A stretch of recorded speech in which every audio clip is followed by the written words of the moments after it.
شروع اللہ کے نام سے جو بڑا مہربان نہایت رحم والا ہے۔ السلام علیکم ورحمۃ اللہ وبرکاتہ۔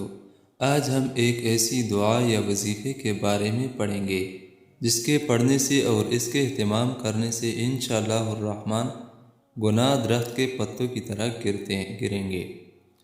رسول اللہ صلی اللہ علیہ وآلہ وسلم ایک ایسے درخت کے پاس سے گزرے جس کی پتیاں سوکھ گئی تھی۔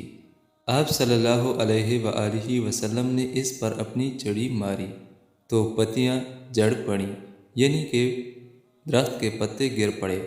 آپ صلی اللہ علیہ وآلہ وسلم نے فرمایا، الحمدللہ وسبحان اللہ ولا الہ الا اللہ واللہ اکبر، کہنے سے بندے کے گناہ ایسے ہی جھاڑ جاتے ہیں، یعنی جڑ جاتے ہیں، ایسے گر جاتے ہیں جیسے اس درخت کی پتیاں جڑ گئی، یعنی کہ جس طرح درخت کی پتے گر گئے اس طرح بندے سے گناہ گر جاتے ہیں اس وظیفے کے اہتمام کرنے سے۔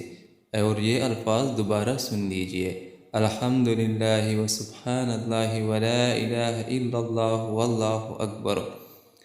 اس کا اہتمام کیجئے، انشاءاللہ الرحمن گناہوں سے پاک و صاف رہو گے۔